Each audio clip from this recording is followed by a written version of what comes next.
Well, more questions than answers now that recreational marijuana is legal in California. Tonight we take a look at the cloud around employee and employer rights that concern legal weed and the challenges marijuana is presenting for testing. CBS 13's Drew Belay is live now at the state capitol getting answers tonight. Drew? So you can't go to work drunk or high. We both know that. But alcohol's a little different. It can move through your system pretty quickly, whereas marijuana lingers. And that creates some issues, especially when looking at how it's tested for both employees and employers. You can see here that it tests for THC, which is the active ingredient in marijuana. Jeff Hastings knows his drugs. Methadone, also MDMA, which is ecstasy. And he knows how to test them. We work with a lot of different laboratories. He owns the Arc Point Labs in Sacramento, which conducts drug tests for police and about 700 other employers. Some say they're struggling to find clean employees. I think a lot of marijuana smokers are going to have the false impression that, oh, well, now I can come to work stoned. And they can't, even with legal recreational marijuana.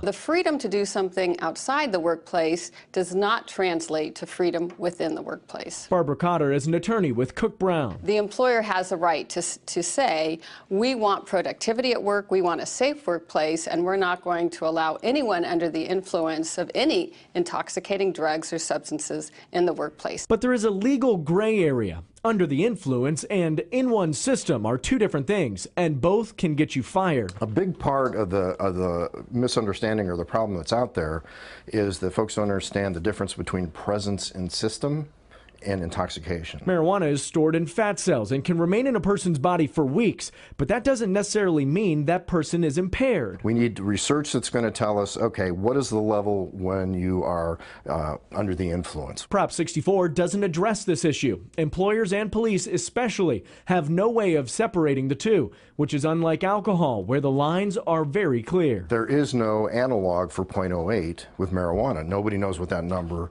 would be. Now, Prop 64 does set aside $3 million of the potential revenue as it starts to come in from legal recreational marijuana to give to the California Highway Patrol so that they can research and try and determine what that level of impairment is.